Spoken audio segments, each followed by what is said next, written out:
नमस्कार दोस्तों, welcome to सरकार स्टडी वेब्स एजुकेशन। चलिए, कंप्यूटर नेटवर्क की सीरीज़ में अगला जो टॉपिक है वो होने वाला हमारा डिजिटल ट्रांसमिशन।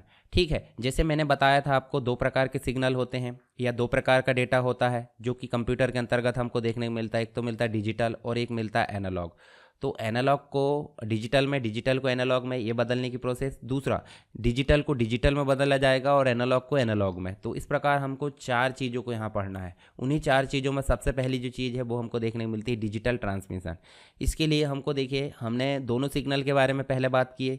दोनों प्रकार से स्टोर किया जाता है डेटा, एक तो एनालॉग के फॉर्म में और एक तो डिजिटल के फॉर्म में। परंतु कंप्यूटर हमारा एक ऐसा है, वो डिजिटल के अलावा कोई भी चीज़ें नहीं समझेगा। डिजिटल को डिस्क्रीट सिग्नल यानी कि सेपरेट सिग्नल, जो कि 0 और 1 के फॉर्म में हमको देखने को मिलता है, वंस और जीरोस। इसके अलावा जो है, जैसे कि डेटा होता है उसी प्रकार सिग्नल होता है। तो उस डेटा को सिग्नल में बदलना बहुत ज़रूरी होता है। चाहे वो एनालॉग डेटा हो तो एनालॉग सिग्नल में बदला जाएगा, चाहे वो डिजिटल डेटा हो तो डिजिटल सिग्नल में बदला जाएगा। ठीक है, तो यहाँ देखिए, हमारे कंप्यूटर महोदय के द्वारा सिंपल सी बात है, 0 1 के अलावा कोई भी चीज़ें नहीं समझी जाती। जब 0 1 को कहीं मीडियम के माध्यम से अगले रिसीवर के तक भेजा जाएगा तो उसको कहीं ना कहीं सिग्नल के माध्यम से भेजा जाएगा। तो पहली चीज़ तो हो जाती है डिजिटल टू डिजिटल कन्वर्जन। तो जब बिट्स को इस प्रकार से डिजिटल डेटा यानी जो बाइनरी डिजिट्स है उनको अगर हम कोई माध्यम से भेज रहे हैं रिसीवर पॉइंट तक, तो उसको सिग्नल में बदला जाएगा। तो पहला तो जो है डिजिटल सिग्नल में बदला जाएगा। डिजिटल सिग्नल कैसे होते हैं? एक तो 0 होता है, एक तो 1 होता है, 0 1। इस प्रकार से ये जो है, ये जो सामने हमको स्ट्रक्चर दिख रहा है, इस प्रकार ये रिप्रेजेंट करता किसको? बाइनरी डेटा को। जो डिजिटल सिग्नल है वो किसको रिप्रेजेंट करेगा? बाइनरी डेटा को। चलिए आगे हम यहाँ पे बात करेंगे। सबसे पहला जो है डिजिटल टू डिजिटल कन्वर्जन। तो इसके लिए कुछ मेथड्स यूज़ की जाती है। डिजिटल टू डिजिटल कन्वर्जन के लिए कुछ मेथड यूज़ की जाती है। उन मेथड को हम बोल देते हैं यहाँ पे लाइन कोडिंग। क्या बोल देते हैं? Line coding. हालांकि दो प्रकार की यहाँ पर कोडिंग होती है, एक तो होती है लाइन कोडिंग और एक होती है ब्लॉक कोडिंग। लाइन कोडिंग हमको 3 कैटेगरी में देखने को मिल जाती है। यूनिपोलर देखने को मिल जाती है, पोलार है, बाइपोलार। होती क्या है आगे हम समझेंगे, इसको बहुत मज़ा आने वाला है इनको समझने में। फिर नेक्स्ट जो हमारी एनालॉग के लिए यूज़ की जाती है ब्लॉक कोडिंग, जिसके अंतर्गत आपको डिवीज़न, सब्स्टिट्यूशन और कॉम्बिनेशन, ये 3 चीज़ें देखने को मिलेगी। तो पहले तो हम जानेंगे किसको? यूनिपोलार को, फिर जानेंगे पोलार, फिर जानेंगे बाइपोलार। तो चलिए यहाँ पे शुरू करते हैं। सबसे पहले हम बात करेंगे लाइन कोडिंग के अंतर्गत जो है बेसिक चीज़ें, जिसके अंतर्गत हमको डिजिटल डेटा को डिजिटल सिग्नल में कैसे बदला जाता है, इसको हम समझेंगे लाइन कोडिंग के अंतर्गत।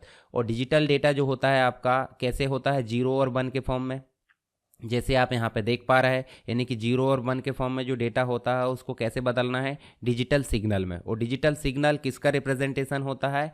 0 और 1 का। ठीक है, आगे हम बात करेंगे। यहाँ पे देखिए, जो डिजिटल सिग्नल होता है, डिजिटल सिग्नल यहाँ पे एक प्रकार से डिस्क्रीट सिग्नल यानी सेपरेट होता है, अलग अलग 0 और 1, जो डिजिटल डेटा को रिप्रेजेंट करता है। 3 मुख्य प्रकार से हम जो है इसमें स्कीम यूज़ कर सकते हैं। एक तो यूनिपोलार, पोलार है और बाइपोलार। तो यूनिपोलार की अगर बात करें हम सबसे पहले, तो यूनिपोलार जो होता है, यूनि का मतलब होता है सिंगल और पोलार मतलब एक तरफ। पोलार मतलब एक प्रकार से पोल बोल सकते हैं। यूनि मतलब एक और पोलार मतलब पोल। ठीक है, तो जो सिंगल वोल्टेज पे काम करता है, सिंगल वोल्टेज का मतलब या तो 0 होगा या तो 1 होगा, परंतु जो है ऑफ कहीं नहीं रहते, कंटिन्यू ये चलते रहते हैं। देखिए 0 है, 0 के बाद 1, 0 फिर 1, फिर 0 1 1, इस प्रकार से ये कंटिन्यू चलते रहते हैं।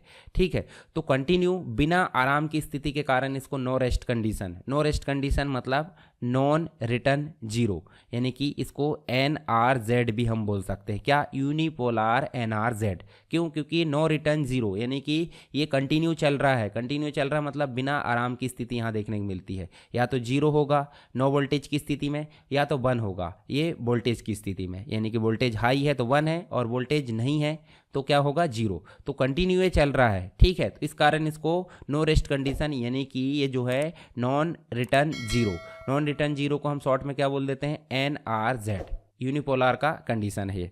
चलिए आगे हम इसके बारे में बात करेंगे। और यहाँ पे पोलार की, तो यूनिपोलार में हमको सिंगल वोल्टेज देखने को मिला, पोलार में हमको मल्टीपल वोल्टेज देखने को मिलते हैं। मल्टीपल वोल्टेज से मतलब देखिए यहाँ पे हम बात करेंगे क्या, जो बाइनरी वैल्यूज़ के अंतर्गत मल्टीपल वोल्टेज होती है, इसमें 4 कैटेगरी होती है। एक तो पोलार के अंतर्गत NRZ, हमने NRZ के बारे में अभी भी बात करे थे, जो कि यूनिपोलार की कैटेगरी थी, पर हम आगे यहाँ पे बात करेंगे पोलार NRZ की।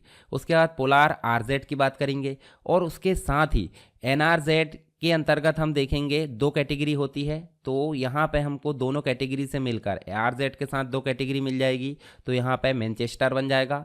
ये सब इनकोडिंग सिस्टम है। इनकोडिंग सिस्टम का मतलब एक सिग्नल को दूसरे सिग्नल में कैसे बदला जाएगा, उसके लिए इनकोडिंग सिस्टम होते हैं, जिसमें हमने यूनिपोलर देखे और एक पोलर इनकोडिंग सिस्टम, जिसके अंतर्गत सब कैटेगरी एनआरजेड है, आरजेड है, मैनचेस्टर है और डिफरेंशियल मैनचेस्टर है। तो चलिए एक एक करके हम बात करते हैं। सबसे पहले हम बात करेंगे एनआरजेड की। एनआरजेड का मतलब होता है पोलर के अंतर्गत नॉन रिटर्न जीरो। तो यहाँ देखिए ये दो प्रकार का होता है, एक तो होता है आपका NRZL और एक होता है NRZI।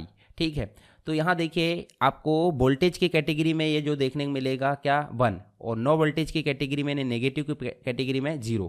तो आप देखिए यहाँ पे 0 मतलब नीचे पहुँच गया, 1 मतलब ऊपर, 0 मतलब नीचे, 1 मतलब ऊपर, इस प्रकार से ये देखने को मिलता है।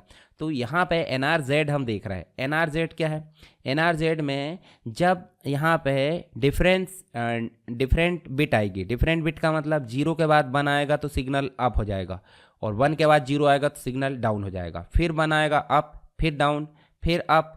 अब देखिए यहाँ सिग्नल बदला नहीं है, बना ही है, तो सिग्नल चेंज होता है, यानी कि डिफरेंट बिट। NRZ की कंडीशन क्या है? NRZL की कंडीशन जब डिफरेंट बिट आएगी, यानी कि अलग बिट आएगी, जैसे 0 के बाद 1 आई तो सिग्नल अप हो गया, परंतु 0 के बाद 0 चाहती तो सिग्नल अप नहीं होता। जैसे देखिए 0 के बाद 0 आई तो सिग्नल अप नहीं हुआ।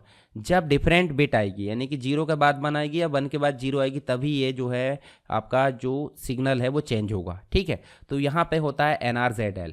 परंतु NRZI की कंडीशन क्या है कि यहाँ पे अगर 1 आया तो सिग्नल चेंज हो जाएगा। कैसे? 0 है, 0 के बाद 1 आया तो ये सिग्नल चेंज, परंतु यहाँ फिर 0 आ गया तो सिग्नल चेंज नहीं हुआ, 0 आ गया तो यहीं पे रहा, फिर 1 आ गया तो देखिए डाउन में चला गया, और यहाँ पे 1 के बाद 0 आया तो सिग्नल फिर वैसे के वैसे रहा, क्योंकि 1 आएगा तभी सिग्नल चेंज होगा। जैसे यहाँ 1 आया तो देखिए 1 आया मतलब ऊपर चला गया, अब 1 के बाद फिर 1 आया तो देखिए सिग्नल नीचे चला गया। तो इस प्रकार से जब भी 1 आएगा, NRZI की कंडीशन क्या बोलती है कि जब भी 1 आएगा तो सिग्नल चेंज हो जाएगा। ठीक है, पर एल की कंडीशन क्या बोलती है कि जब भी डिफरेंट बिट आएगी तो यहाँ सिग्नल चेंज होगा। ठीक है, डिफरेंट बिट मतलब आप सिंपल सी बात है, यहाँ देखिए 1 के बाद 0 आया तो चेंज हो गया, 1 के बाद 1 ही आया तो कोई चेंजेस नहीं मिला। तो इस प्रकार से आप पोलर NRZ जो है उसके बारे में समझ सकते हैं। दो कैटेगरी है, एक तो हो गया L और एक हो गया I। आगे हम इसके बारे में और देखेंगे। एक होता है RZ। RZ में आपको 3 कंडीशन देखने को मिलती है। कौन कौन सी?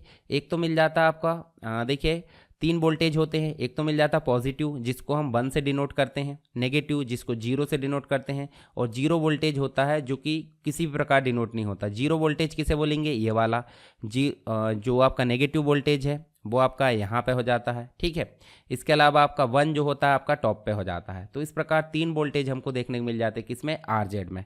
अब RZ और पीछे हमने देखे थे कौन सा? NRZL और NRZI। तो RZ और NRZL ये जो मिलकर आपको देखने को मिलेंगे आगे, आप देखेंगे 2 कैटेगरी, एक तो मिल जाता मैनचेस्टर और एक मिल जाता डिफरेंशियल मैनचेस्टर। तो RZ हमने देखे 3 वोल्टेज वाला, और एक देखे हमने NRZL जो कि NRZ की कैटेगरी थी। तो NRZL और RZ दोनों की कॉम्बिनेशन को हम बोल देते हैं मैनचेस्टर एनकोडिंग सिस्टम। परंतु यहाँ RZ तो है, NRZI और RZ से मिलाकर क्या बन जाता है? Differential Manchester. तो देखिए यहाँ मैनचेस्टर के अंतर्गत 0 को किस प्रकार डिनोट करते हैं? इस प्रकार ये Z। ठीक है, और ये 1 को इस प्रकार उल्टा Z। ठीक, तो जब यहाँ पे 1 0 1 0 1 इस प्रकार लिखा जाएगा तो 1 को किस प्रकार लिखा जाएगा? इस प्रकार, और 0 को इस प्रकार लिखा जाएगा, फिर 1 को किस प्रकार लिखा जाएगा? इस प्रकार उल्टा Z, और 0 को फिर इस प्रकार। मान लो यहाँ 0 के बाद 0 आ जाता है, तो 0 के बाद 0 आता है तो इस प्रकार लिखेंगे और इस प्रकार हम लिखेंगे, परंतु इसको मिलाना बहुत ज़रूरी है। ठीक है, तो इस प्रकार हमारा जो है सिग्नल दिख जाएगा, इनकोड हो जाएगा। तो ये हम समझ सकते हैं मैनचेस्टर को। उसी प्रकार डिफरेंशियल मैनचेस्टर क्या बताता है? देखिए 0 को इस प्रकार लिखा जा सकता है, या तो इस प्रकार या तो इस प्रकार, मतलब ये खड़ा लाइन इस प्रकार और ऐसा, या तो फिर ऐसा आकर इस प्रकार ऐसा। पर 1 को इस प्रकार कोई भी जुड़ाव देखने को नहीं मिलेगा, सिंपल Z या फिर उल्टा Z। ठीक, तो यहाँ देखिए 1 0 1 का मतलब होता है इस प्रकार। ठीक है, ये और 0 का मतलब आपको पता सीधी लाइन जाएगी, फिर ऐसी, फिर इस प्रकार, उसके बाद 1 का मतलब फिर उल्टा Z, उसके बाद जीरो का मतलब फिर ऊपर से आएगी। ये दोनों ही यूज़ कर सकते हैं जीरो में, इस प्रकार आप यूज़ कर सकते हैं। ठीक है, उसके बाद देखिए जीरो है तो जीरो को फिर से इस प्रकार लाकर ऐसे, तो आप ये दोनों सिग्नल के माध्यम से इनकोड कर सकते हैं इस बाइनरी डेटा को इस सिग्नल के फॉर्म में। तो इस प्रकार हमने देखे मैनचेस्टर, डिफरेंशियल मैनचेस्टर, दोनों ही चीज़ हमारी यहाँ पे देखने को मिल गई है। ठीक है, आई होप आपको ये चीज़ें क्लियर हो गई होगी। अगर किसी प्रकार की दिक्कत है, समझने में डाउट है, तो आप एक बार और क्लास को अच्छे से देखिए, और फिर भी नहीं आता समझ में तो आप मुझे कमेंट बॉक्स में बता सकते हैं। चलिए मिलते हैं नेक्स्ट क्लास में, तब तक के लिए जय हिंद।